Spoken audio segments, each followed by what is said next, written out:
Brought to you by Chitale बंधू।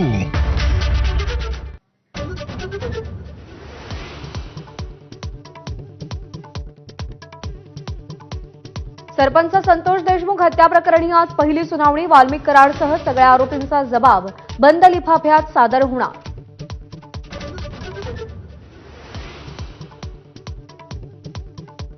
सतीश भोसले उर्फ खोक्याचा बीड जिल्हा आणि सत्र न्यायालयात अटकपूर्व जामिनासाठी अर्ज।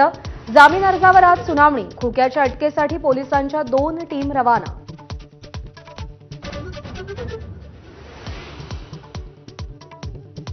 प्रशांत कोरटकरच्या जामीन अर्जावर कोल्हापूर न्यायालयात सुनावणी। सुनावणीसाठी कोरटकरांनी उपस्थित राहावं की नाही या संदर्भात निर्णय होणार।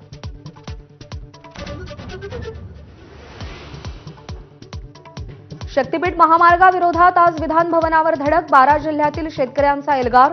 सगळ्या विरोधकांचा मोर्चेकऱ्यांना पाठिंबा।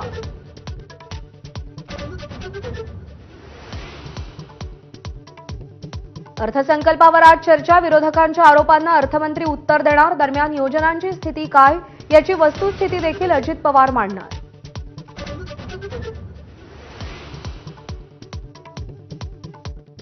एक लाडकी बहीण योजना बंद केली तर 10 आणखी चांगल्या योजना सुरू करता येतील।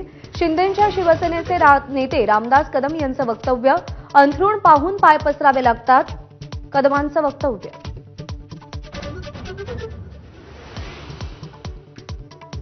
योजनांना हिंदू देवतांचं नाव देणं चुकीचं। मल्हार सर्टिफिकेशनचं नाव बदलण्याची जेजुरी संस्थांच्या विश्वस्तांची नितेश राणेंना विनंती। होळीनिमित्त मुंबई पोलिसांकडून नियमावली जाहीर। 12 मार्च ते 18 मार्चपर्यंत नियम लागू होणार। पादचाऱ्यांवर रंग, पाण्याचे फुगे फेकल्यास कारवाईचा इशारा। प्लास्टर ऑफ पॅरिसच्या गणेश मूर्तींच्या बंदीसंदर्भात राज्य सरकार मूर्तिकारांची बाजू कोर्टात मांडणार। सांस्कृतिक कार्यमंत्री आशिष शेलार यांचं आश्वासन। पुढची सुनावणी 20 मार्चला।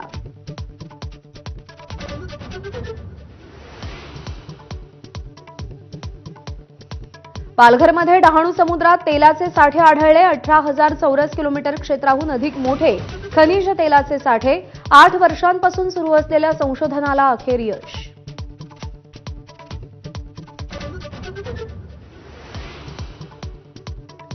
पाकिस्तानातल्या बलुचिस्तानात जाफर एक्सप्रेसचं रेल्वेचं बलुची बंडखोरांकडून अपहरण। 3 पाकिस्तानी सैनिक ठार मारल्याचा बलुच लिबरेशन आर्मीचा दावा। बंडखोरांकडून पाकिस्तान सरकारला 48 तासांचा ultimatum. Headlines brought to you by Chitale बंधू।